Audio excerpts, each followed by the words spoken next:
भारत ने फ्रांस के राफेल से अमेरिका को झुका दिया। भारत अब अमेरिका पर वह दबाव बनाने में कामयाब हो रहा है जो आज से पहले कोई और देश नहीं बना पाया। जैसा कि हथियारों के व्यापार में अमेरिका दुनिया का सबसे बड़ा देश है, लेकिन हथियारों के व्यापार में अमेरिका की तानाशाही और अमेरिका की मनमानी भी उतनी ही बड़ी रही है। अमेरिका ने हमेशा अपने सुपर पावर होने का गलत इस्तेमाल किया, लेकिन अब अमेरिका की यह मनमानी, अमेरिका की यह तानाशाही और अमेरिका का सुपर पावर होना भी भारत को अपने इरादों से भटका नहीं पाया, क्योंकि लंबे समय से भारत को लड़ाकू जहाज बेचने के सपने देख रहे अमेरिका ने सोचा था कि आज नहीं तो कल भारत को अमेरिका के ही शर्तों पर लड़ाकू जहाज खरीदना होगा। लेकिन जैसा कि भारत ने पिछले महीने अमेरिका को दो टूक जवाब दे दिया कि उसके सामने राफेल के उन्नत संस्करण का विकल्प भी खुला है, ऐसे में भारत को हाई टेक्नोलॉजी देने में अमेरिका का संकोच भारत को अमेरिकी लड़ाकू जहाजों से दूर ले जा सकता है।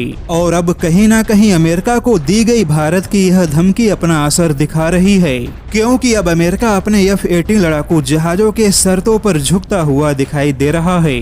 दरअसल अमेरिका की बोइंग कंपनी का कहना है कि वह भारत के साथ अपने लड़ाकू जहाजों के उत्पादन और सप्लाई चेन को मजबूत बनाने के लिए तैयार है। वहीं मेक इन इंडिया कार्यक्रम के तहत अमेरिका की बोइंग कंपनी भारत के साथ टेक्नोलॉजी जैसे मुद्दे पर भी भारत की आवश्यकता और भारत के डिमांड को और भी ज्यादा अच्छे तरीके से समझना चाहती है। यानी कि अमेरिका भारत के शर्तों के सामने झुकता हुआ दिखाई दे रहा है। दरअसल अमेरिका को यह लगने लगा कि भारतीय नौसेना के लिए फ्रांस के राफेल M की दावेदारी दोबारा से मजबूत हो सकती है, क्योंकि भारत ने इसका स्पष्ट संकेत भी दे दिया, जिससे कि अमेरिका को यह समझ में आ गया कि अब भारत को अपनी शर्तों पर झुकाया नहीं जा सकता, जिस वजह से अब खुद अमेरिका अपने F-18 लड़ाकू जहाजों पर भारत के सामने झुकने के लिए तैयार है।